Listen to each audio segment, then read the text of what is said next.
So guys, tanawa inyong nakita karon gitapukan gyud ni kay naay pre-holiday sale diri sa Robinsons Galleria gikan today November 14 hangtod 16 sa mga leading nga brand sama na lang ani. So we have here DC nga brand nga tag 900 pesos na lang. Tanawa guys.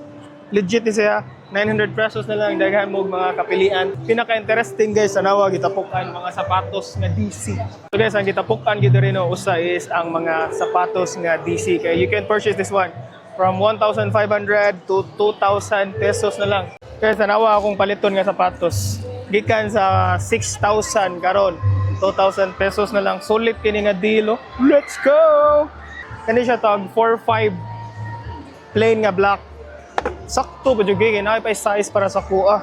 So guys, duha tong balito na 4,000 pesos DC nga brand. Nana ko duha ka sapatos. Let's go, black and white.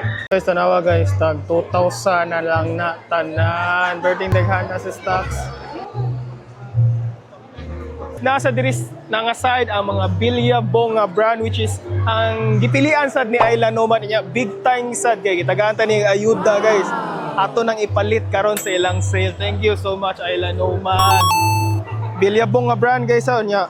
Naka-sale sa ni siya tag 1,000 pesos. Pila na ba? Colombia 400. Nay Colombia diri tag 400 pesos ra no nga board shorts. Sa daghan baligya mga Quicksilver nga rash guard diri that you can purchase lang for 900 pesos. Side kay nasa mga lain nga brands sa bags na John Sport na Herschel. Tanawa guys from 7,000 karon kay tag 3,100 na lang. Ako ning kuhaon syempre waterproof nga bag. Let's go. Grabe, wala gyud ni lung-in ni Ayla Nomad kani nga side sa mga jacket kay mga nindot no sa good kay tanawa. Ato bang gamay bay? Waterproof, pwede siya pang bukid, pwede siya pang motor. Asa sila tabay? Pwede siya pang bala. So guys, mao ni atong nabudol no katong duha ka sapatos, tag 2,000 pesos each lang nya. Syempre nasay Herschel nga bag nga rainproof nindot kini bay para turasad kayo. So bisitahan ninyo until November 16 ra gid ni sila. Sulit kayo ni nga deal.